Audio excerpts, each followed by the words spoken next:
During her first four-year term, Governor Janet Mills set an ambitious goal for Maine's energy future, one where all the electricity we use comes from clean, renewable sources like solar and wind. You may have driven past one or more new solar farms that have popped up over the past few years, but if we are to hit the governor's goals, we're going to need about 22,000 acres of solar panels. That's about a tenth of 1% of Maine's total land area. Compare that to all of Maine's golf courses, which currently take up about 15,000 acres. Now, all that land may also be home to certain species of wildlife. The trick will be to produce the energy we need without adversely affecting their native habitats. As our Jason Nappy shows us tonight in our ongoing series, Maine's Changing Climate, the experts say it can be done. Many people know our state for its natural beauty and the animals that call it home, but concerns about the future of those homes are growing. The greatest threat to Maine wildlife and wildlife habitat is climate change. Nick Lund is the Advocacy and Outreach Manager at Maine Audubon. Their mission is to conserve wildlife and their habitat.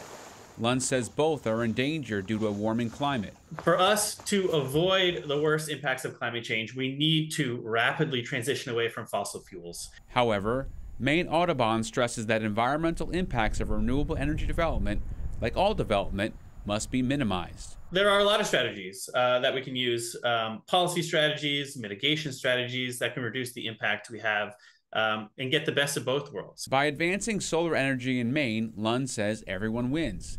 That includes getting renewable energy onto the grid, but doing it in a thoughtful way that avoids and lessens impact to habitat. For example, putting solar panels on roofs and giving preferential treatment to solar farm development on contaminated land that's no longer viable to farmers. Governor Mills recently signed Bill LD 1591 into the law, incentivizing renewable energy on land where nothing can grow.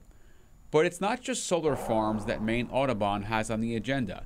Offshore wind turbines, and another area Lund says we can expand upon. We have a real opportunity in the Gulf of Maine with offshore wind. The Gulf of Maine has some of the strongest and most reliable winds in the world. Advocating to get wind turbines at least 25 miles away from the coast. Plus, floating offshore wind turbines won't require drilling, minimizing impact to whales. Between solar and wind mitigation projects, Maine Audubon believes that properly sited solar and wind projects can supply Maine with clean, reliable energy while avoiding the worst impacts to wildlife from climate change. Meteorologist Jason Nappy, News Center, Maine. To read more about the renewable credits and taxes in Bill LD 1591, you can find this story in the News Center Maine app. You can also check out the solar farm advocacy and booklets Maine Audubon has available for more information on protection of wildlife and wildlife habitat in Maine.